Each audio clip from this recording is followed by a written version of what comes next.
Aktar minn 345,000 passiġġier qasmu l-fliegu fi żmien il-festi tal-miliet u l-ewwel tas-sena. Dan joħroġ mill-ċifri li kiseb One News mill-kumpanija GoZo Channel dwar l-ammont ta' persuni li l-kumpanija ġarret bejn il-15 ta' Diċembru u l-5 ta' Jannar li għaddew. Dawn jeskludu servizzi oħrajn ta' vjaġġar bejn Malta u Għawdex, partikolarment il-GoZo Fast Ferry.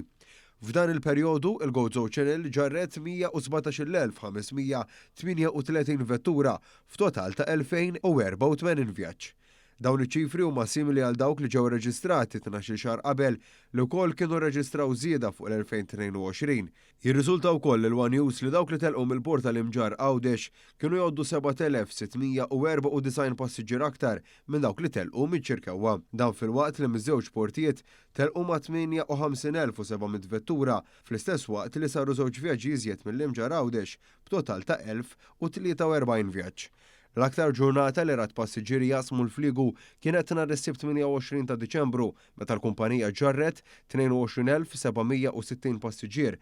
Madankollu l-aktar jum impenjattiv kien it-32 ta' Diċembru meta l-GoZo Channel irreġistrat il-ġar ta' 22,775 passiġġier u 7,143 karozza f'102 vjaġġi.